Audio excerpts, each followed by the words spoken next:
Don José. Oiga, don Fernando, para que le recuerdo que hoy hay lotería. Así es. 1, 5 y 9. ¿Uno? 5 y 9. ¿Usted dijo 5 o no? Sí. 1, 5 y 9. Estoy segurísimo. ¿Seguro? Seguro. Yo creo que usted dijo 2.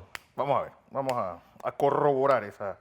Esto es con precisión matemática. Con precisión matemática. Sí, nada de Yo quitar. puedo arruinarle la vida a una billetera o mejorársela con esta frase. Si es doble, mejora. Sí. Bueno, vamos a ver, hoy es lotería, hoy es el miércolito. Se juega Como hoy. era primero, se traslada para hoy. Así que hoy hay lotería. Así que ahora le confirmamos esto. Tenemos un día bien movido aquí en Panamá. Pero antes que nada, Fernando, quisiera reiterar mi aprecio y respeto a la ingeniera Elia Espino de Morota. De Marota. Quien ayer tomó posesión como subadministradora a la autoridad del Canal de Panamá. Le envió, sé que el doctor Moisés Espino y su esposa, padre y madre de Elia, estarán sumamente orgullosos de esta joven panameña, como estamos todos, que se graduó en Texas A&M como ingeniera hidráulica. marítima. Sí. Marítima. En Estados Unidos te dan el título de Bachelor of Science en ingeniería, pero es ingeniera marítima, una gran profesional, de una gran carrera en la autoridad del Canal de Panamá. Tú al frente al final del Perdón, proceso. 2, 1 y 5. Cúbranse con el 9. Muy bien. Que yo juego lotería, así que cuando usted dice los números, yo me quedo con ellos. 1 2 y 5. y cúbrese con el 9. Ese es para mañana. Hoy, que mañana. Hoy. Es el año nuevo. Bien, mi saludo y respeto a la ingeniera Elia Espino, que se encarga desde ayer de la subadministración de la Autoridad del Canal de Panamá y el administrador, el doctor Ricaurte Vázquez. Bien.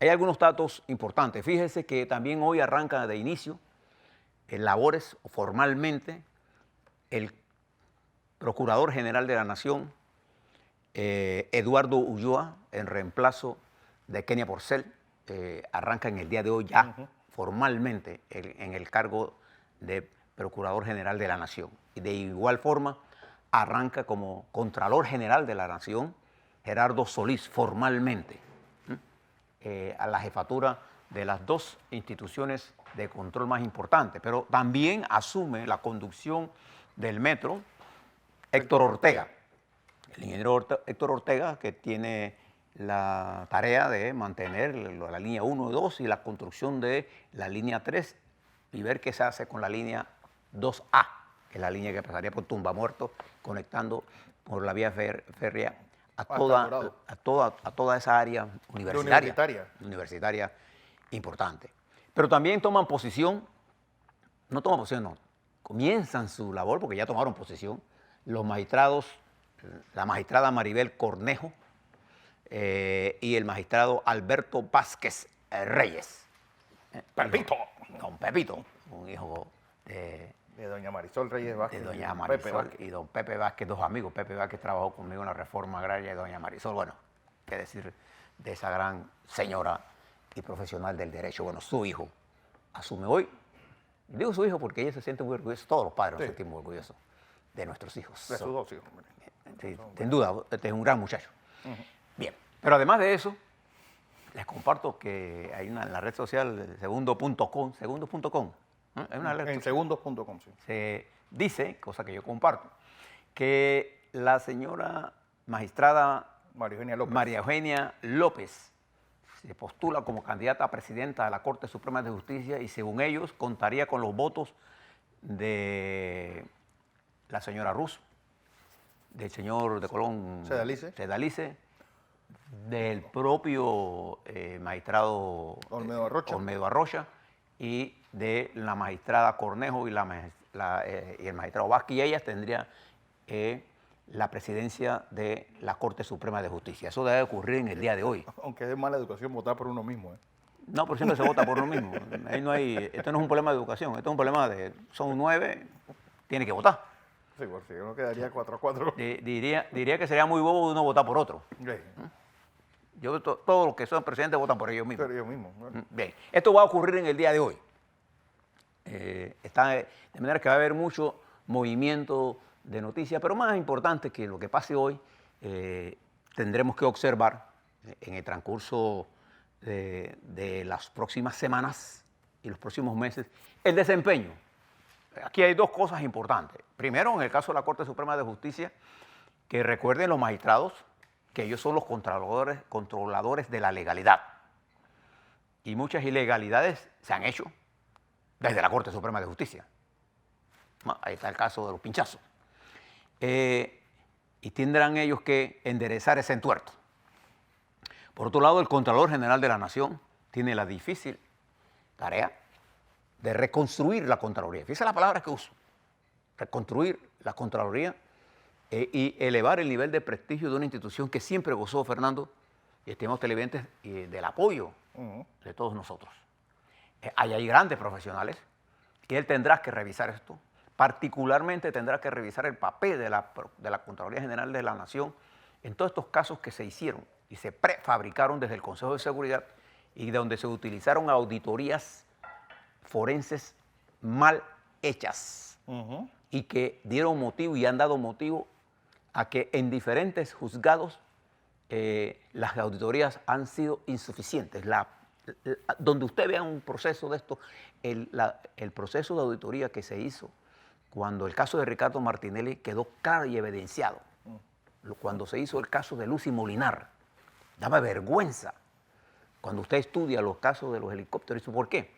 Porque la auditoría, como proceso, requiere de un análisis intensivo, no solamente de que usted diga que alguien cometió un delito, usted tiene que probar lo que está diciendo, pero al probarlo usted tiene que incluir en la auditoría el contradictorio, que es el elemento en la que se pone en comparación la tesis que usted quiere como auditor desarrollar, y no por instrucciones de ningún ministro, de un contralor, esto debe actuarse así. O sea, hay que saber, no es que no, este es culpable porque se robaron allá tal y el culpable es el ministro. No, eso no funciona así. Hay normas administrativas que definen con claridad la línea de mando. Y además de eso, la auditoría debe probar desde el punto de vista del hecho que se cometió un delito contra los bienes del Estado. Y aquí hay cosas que uno tiene que tomar en serio. La experiencia, y lo debe saber el señor Contralor, es que la Contraloría fue un instrumento de represión. La Contraloría ese no es su papel. El papel de la Contraloría es asegurarse El control. el control efectivo. No, y ellos incluso decían, todo lo hecho por la Contraloría pasada está en duda, así que no vamos a respetar nada de lo que ella firmó. Y para que veas la clase de irresponsables que estaban ahí. Y el señor excontralor Federico Humbert salió sin darle explicaciones a este país de lo que hizo. Igual pasa en el Ministerio Público. El Ministerio Público tendrá que revisar el señor Ulloa, primero, cómo recibe esa institución que está altamente cuestionado en la opinión pública, que requiere de reestructuración, que requiere de elevamiento de su capacidad técnica y requiere, sin duda alguna, de ganar espacios de credibilidad en el sentido de que no sea un instrumento de la persecución política, no se use la justicia como elemento de persecución política, no se judicialice la política o se deje de estar utilizando o se politice la justicia. Sí, exactamente, la politización de la justicia, que no se esté haciendo todo este proceso de lawfare, esta guerra judicial destinada a los enemigos. Yo creo que ambos juegan un papel importante en el equilibrio de poder con el excesivo presidencialismo de esta nación. Aquí hay, yo no lo veo para hoy ni para mañana, no me hago ilusiones sobre cosas que sé que van a tomar tiempo en su desarrollo, pero creo que los funcionarios que están encargados en eso sabrán que tienen que rendir cuentas y que hay muchos ojos sobre ellos. Hay gente que tiene ojos sobre ellos con la intención de hacerlos e impulsarlos en la agenda que ellos impulsan. ¿Nuestra agenda cuál es? Que los funcionarios públicos hagan lo que dice la ley y la Constitución. Punto. Eso es, y que respeten el debido proceso y los derechos humanos de todos los panameños y panameñas de este país. Y la Corte tiene que hacer el papel de el garante de la legalidad. Vamos a ver sobre estas cosas. Pero también en la mañana de hoy, en algún momento de la mañana, debe comparecer ante la Asamblea Nacional el presidente de la República en el segundo periodo de esta primera legislatura. Okay. Que viene, pues, la verificación del quórum, lectura de correspondencia, viene después el nombramiento de la comitiva que va a buscar al presidente Cortizo, el receso, el informe del presidente o presidenta de la comitiva, la entrada del presidente Cortizo, invocación religiosa será el padre Melitón Mudarra de la iglesia Santa Teresita, después la palabra de Marco Castillero y por último el mensaje a la nación del presidente Cortizo. Bien. Supongo que será como entre 11 y mediodía de hoy. Bien. Antes de ir al análisis de lo que podría hacer el presidente Cortizo, quiero decirle que también el 31 de diciembre se hizo público el informe del salario mínimo. Y como le habíamos dicho nosotros, la información que disponíamos era que el incremento estaría en promedio entre 2 y 4%. Bueno, el incremento fue 3,3%, con un mínimo de 1% y un máximo en 8%. Pero el promedio de incremento es del 3,3%. Todo incremento en el salario mínimo tiene un efecto, particularmente cuando los ciclos están a la baja. Todos. Los obreros, obviamente, su expresión es que esto no satisface sus demandas. Los empresarios también dicen que cualquier incremento tendrá efectos en aumentar el desempleo. Recordemos que de acuerdo a los datos de la Contraloría General, el empleo informal en Panamá es del orden del 45% y la tasa abierta de desempleo es de 7,1% y todas las indicaciones nos señalan que esa tasa podría incrementarse este año en 8,1%, afectando fundamentalmente al empleo juvenil, que se encuentra en el orden del 15%, que es una cosa peligrosa. Bien. El presidente se dirigirá a la nación en lo que sería su primera rendición de cuentas. De acuerdo a lo expresado y lo que conocemos, este discurso del presidente podría contar de 4 cuerpos. El primer cuerpo sería el análisis de lo que el presidente nos hará de cómo recibió la nación. En qué estado recibió la nación en materia de economía, en materia de finanzas, los déficits que recibió, cuántas cuentas por pagar, que se calculaban en 1.000 millones y resulta que son 1.700, un déficit corriente que llegaba casi al 7,5%, incremento presupuestario por encima de lo que aprobado de 1.500 millones. En fin, él va a hacer un análisis de la situación financiera como la recibió. 2, el estado en que se encontraban los principales proyectos del país. Me imagino que hará un análisis del estado de la educación. Nada más tenemos que mirar el programa PISA para darnos cuenta del desempeño en educación. También hará un análisis, me imagino yo, de la situación en el agro, de las importaciones de productos, en fin. El primer bloque, que tomará, qué sé yo, 5 minutos, porque son 20, 25 minutos, pongamos que 30, sería lo más largo que podrá decir el presidente. Después tendrá un bloque que me parece a mí serán las cosas que él ha comenzado, que ha hecho en estos 6 meses. Pero yo creo que antes que eso él va a explicar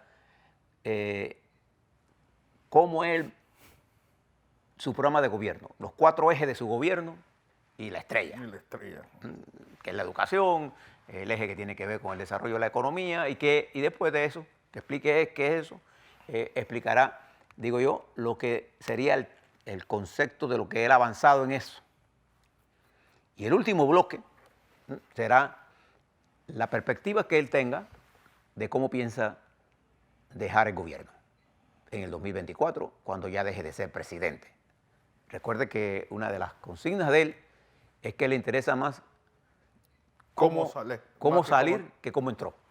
Como Carlos Andrés. Un gobierno para que me saquen en hombros, no para atrás, no a pedradas. Entonces, este discurso va a ser analizado en detalle por todas las fuerzas políticas del país.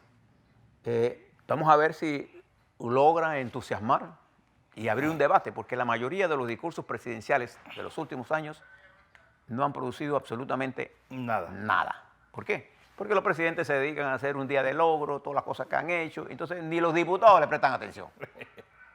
Nada más observe cuando hagan los tirados de la Cámara, así que abren la Cámara y usted mire qué están haciendo los diputados. Y los propios ministros. Los propios ministros. Creo que a los ministros deberían quitarles los celulares cuando van a esos actos. Y obligarles a que duerman bien el día anterior. Todo va a depender, porque este año, como le explicábamos nosotros, ahora ponga usted su lista. ¿Cuáles cree usted que son los problemas que estamos enfrentando a nosotros? Usted habla con cualquier panameño, de cualquier área, rural, obrero, campesino, empresario, joven, industrial, empresario. ¿Qué le dice? Economía. No hay dinero. Esta economía no se mueve. No hay plata circulando. Eso es lo que hay. El desempleo. Aparte que están votando un pocotón de gente.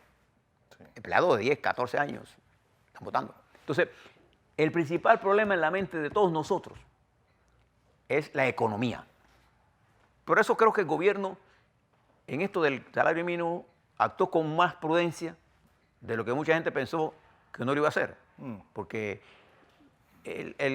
para mí lo mejor era que no hubiera aumentos del salario mínimo. Se lo digo con toda sinceridad. Pueden ponerse bravos los trabajadores, ¿no? ¿Por qué? Porque más importante que el aumento es ampliar el empleo. Sí. Y disminuir el empleo informal. Pero eso no lo vamos a hacer con el Estado. Eso lo vamos a hacer con la empresa privada.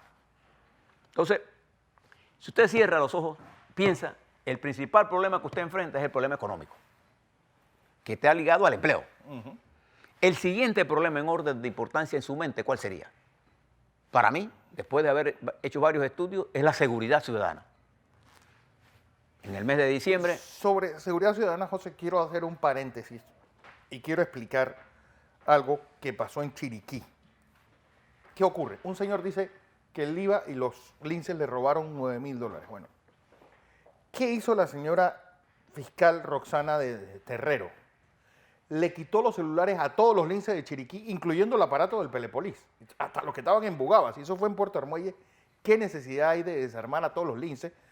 Y lo peor de todo es que en el vídeo de las cámaras de seguridad no sale que este señor ni siquiera, es decir, que ningún lince pasó por ahí. Y lo que la policía quiere, bueno, nosotros también tenemos ciertos derechos, pero ¿cómo tú vas a desarmarme a la policía completa de linces en toda la provincia de Chiriquí con lo caliente que ha estado esta provincia? Y y pónganse a pensar que en los últimos meses ha bajado incluso la delincuencia. ¿Quién hizo eso? La fiscal Torrero, que es la fiscal de recepción de denuncias. Era fiscal superior, ahora es de recepción de denuncias.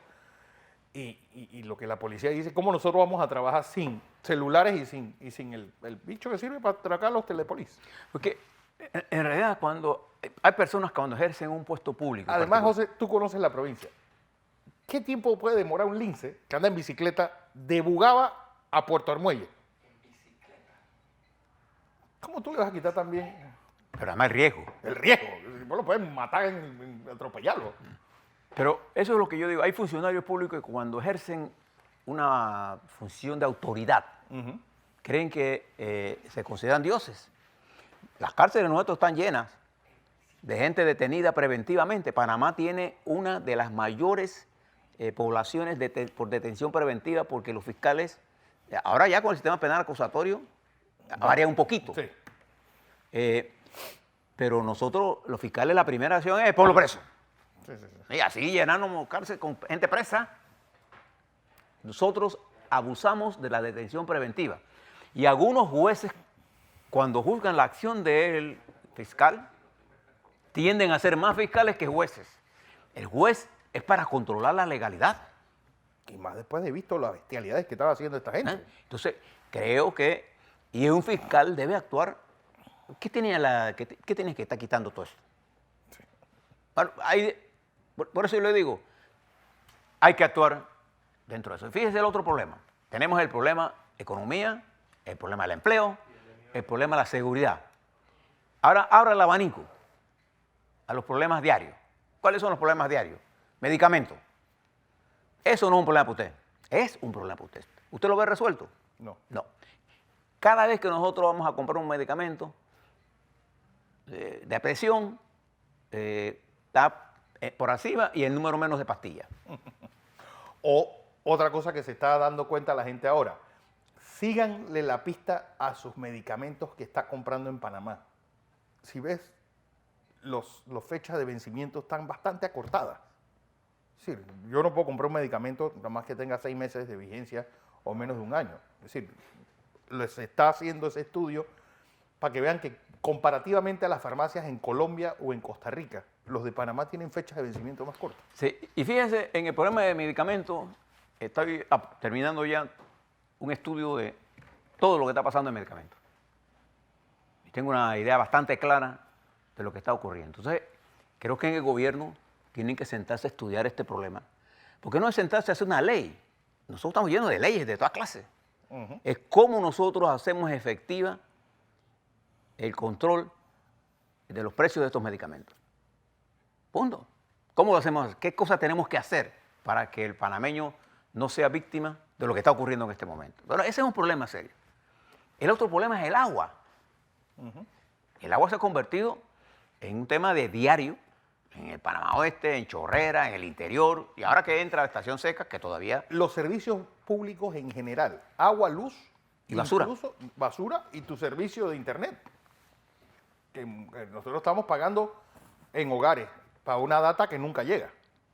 Entonces, si usted mira, en la visión del presidente, que él tiene como meta fundamental que la educación sea su estrella, ¿qué es lo que a la gente le gustaría escuchar, señor presidente?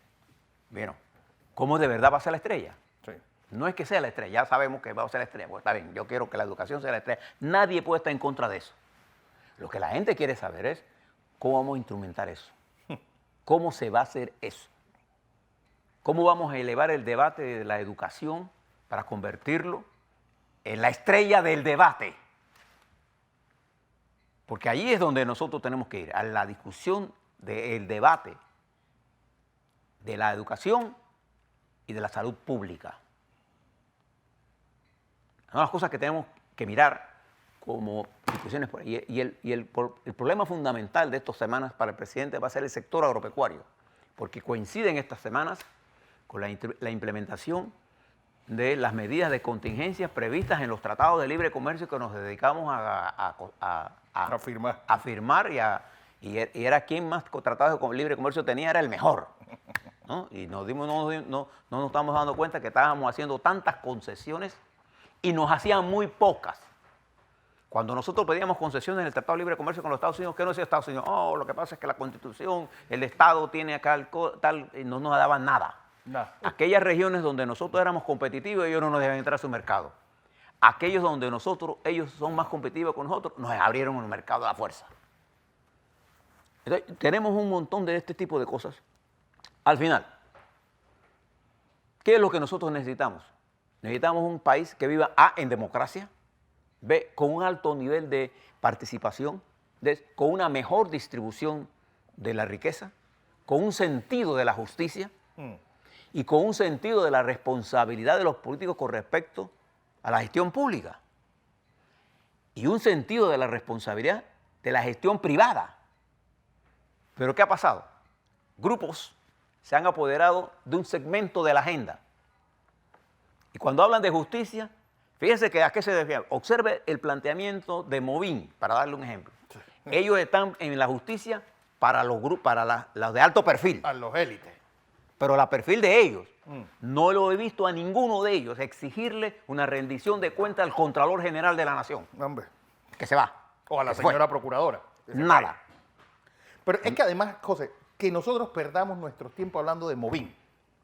¿Cuánta gente es Movín? ¿Qué es Movín? Sí, pero son 4 desparrapados inadaptados que los tipos fueron a defender a Varela y a llevarlo al poder. Pero lo llevan entonces al debate, nos llevan al debate político de temas que no tienen ningún mayor peso que el que ellos le quieran dar.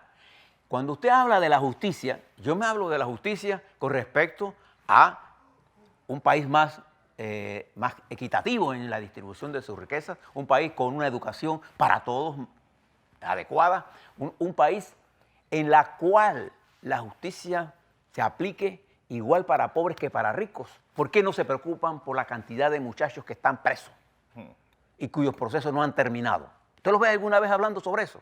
Esa no es la justicia que ellos buscan. Entonces, hay una matriz de información dirigida a la justicia que ellos creen, a los problemas que ellos creen, atacar los órganos políticos. Fíjese la despiadada ataque que hay contra la Asamblea Nacional, despiadado. Y comenzaron con la Corte Suprema de Justicia, defendiendo ¿a quién? Observe nada más en un periódico cómo comenzaron a ensalzar al señor Mejía como el prototipo del genio, Sí. ¿Cómo se llama?, de magistrado, y cómo atacaron brutalmente al magistrado Ortega con documentos que no pudieron probar absolutamente nada. O al juez, a los jueces del caso Martinelli. O todos los jueces. Entonces, nos confunden en discusiones, pero nosotros tenemos que introducir en el debate varias cosas. Uno, el debate de la educación y la cultura. Ayer hablaba con el ministro de la Cultura y le explicaba que para nosotros la derrota de la cultura es una derrota estratégica. Si alguien se equivoca en algo, nosotros tenemos que hacer las correcciones. Lo que nosotros no podemos es estar entregando cosas ante el primer preocupación de los sectores de élite. Pero ellos nunca están preocupados por la gente pobre. 45% del panameño vive ¿cómo se llama? En economía informal. ¿Eso qué quiere decir? Que un día tiene ingresos, otro no tiene. Y cuando llueve no tiene. Y ese día, ¿qué come? Sí. Entonces, nosotros nos están arrebatando los grandes temas de la política. Y uno de los grandes temas que tiene que discutir esta Asamblea, por ejemplo, esta Asamblea tiene que aprobar esta segunda periodo de este primer periodo legislativo. Debe de decidir retirar el proyecto de la Constitución, retirarlo y entrar eso a otro debate. Pero debe ir a discutir los temas que tienen que reforzar la justicia. La justicia necesita de legislaciones que nos permitan a nosotros ganar seguridad en eso. Pero tenemos que priorizar el ataque de las que tenemos que hacer. Todo el gobierno debe estar empujando la economía. Y eso significa ¿qué cosa, por ejemplo? Los proyectos de infraestructura del gobierno deben tener una fuerza de tarea dirigidas a la implementación de los mismos. Porque hemos caído en algunas licitaciones que se han hecho por la vía de no hacer licitaciones, por las contrataciones directas, han caído en esos problemas, se han retrasado. Otras que se hicieron, las estamos modificando y al final estamos retrasando. Ahora mismo no hay ni una gran obra pública haciéndose. Escuché al presidente dar el principal argumento de la línea 3 y el cuarto puente. Queremos que la compañía que construya la línea 3 sea responsable de toda la línea 100% y que la que construya el puente sea responsable del 100%, de manera que la compañía A no incida sobre la compañía B. Un argumento lógico. Pero tiene que haber una fuerza de tarea. Esto no va a comenzar hasta en meses, porque la compañía del puente va a tomarse todo el tiempo necesario, va a tomar 4, 5, 6 meses antes de que arranque nuevamente. Además, para cuadrar las dos cosas. Entonces, nosotros tenemos que centrar toda nuestra actividad con el sector privado, con el sector laboral, con las consultas necesarias, con los partidos políticos, para establecer una agenda nacional.